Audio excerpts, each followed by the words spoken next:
печеньелерді жасайтын боламыз. Бұл Хэллоуин мерекесіне арналған десерттер болып саналады, сондықтан да бастаймыз. Бүгін бізде бірінші рецепт бізге бұл интернеттен жасалып, бұл барлық десерттердің барлығы, яғни рецепттері интернеттен алынған.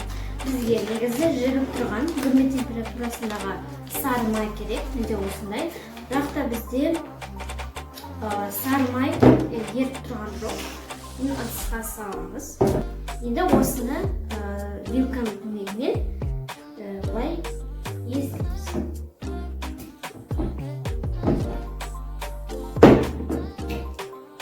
Негізі миксермен де қолдануға болады, бірақ мен миксерден гөрі осылай шанышқымен істегенді жөн көрдім. Себебі шанышқымен оңайырақ әрі тезірек. Негізі жібіп тұрған майды қолданса өте ыңғайлы болады. Менде тоңазытқыштан тек 10-15 минут бұрын шығарылғандықтан мен осылай істеп жатырмын. Езіп болғаннан кейін майды оған бір жұмыртқа қосамыз.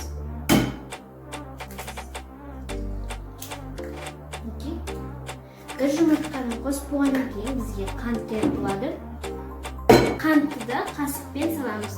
Мен сіздерге барлық мөлшерлерін төменге описанияға қалдырамын, сондықтан өздеріңіз сол жерден көруіңізге болады.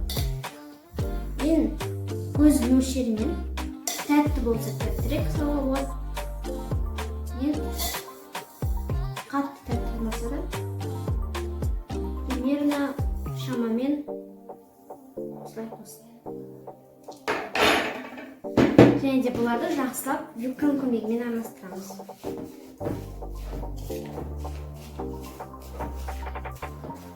Вилкамен кішкене ыңғайсыз болғаннан кейін мен осындай лопатка, яғни силиконды лопаткамен араластырамын.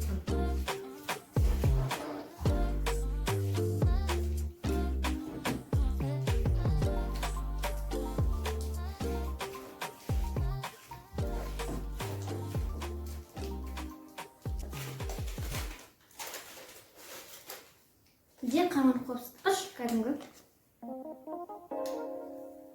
шамамен осылай қосамыз. Бұл да көз мөлшерімен десек те болады, бірақ айтып өткендей барлығы астында төменде жатып тұр.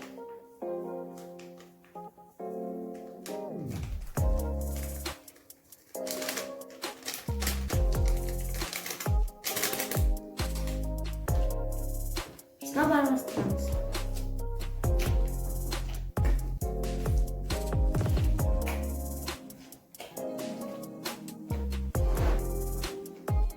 Араластырып болғаннан кейін оған електен өткізіп ұн саламыз.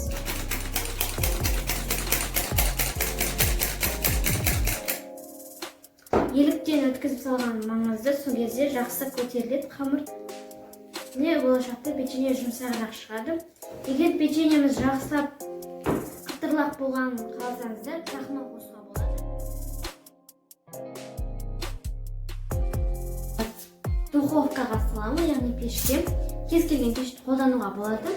Мен қазір табаққа, яғни формаға парга қағазын төсеріп, үстіне сұйық маймен майлап жатырмын. Егер сізде сенімсіз болсаңыздар, мен сияқты майлауларыңызға болады. Егер сізде силиконды төсеніш болса, немесе пергамент қағаз болса, төсеп майламай пісіруге болады. Пештерді майлай салайық.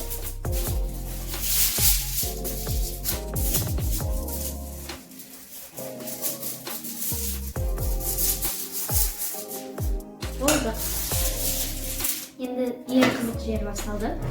Тестаны алып, бір бөлікті алып, осындай бөлікті алып, осындай адамның саусағы сияқты қылып пішіндейміз. Міне. Енді бізге пышақ арқылы біз форма жасаймыз. Адам саусағы ретінде істейміз.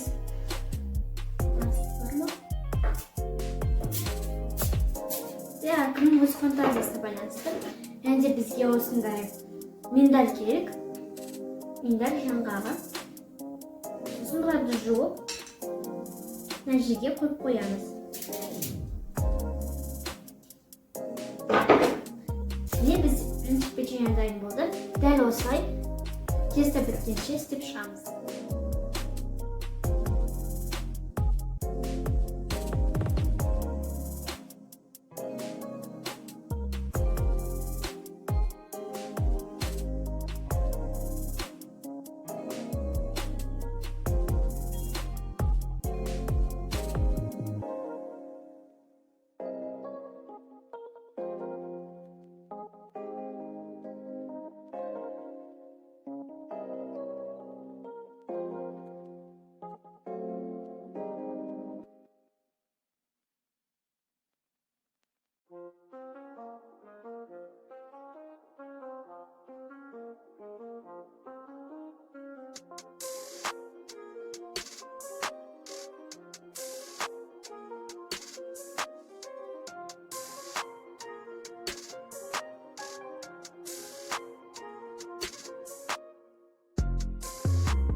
Міне бізде осындай рамалыс кемпірдің саусақтары дайын болды.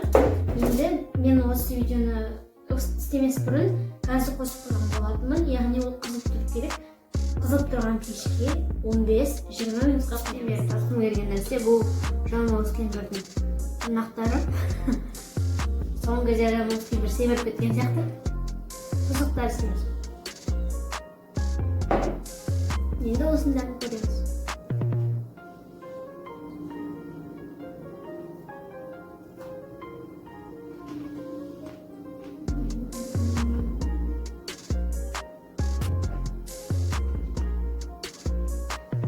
Мына печенье әдемі екен, іші жұмсақ, бірақ сырты қатты.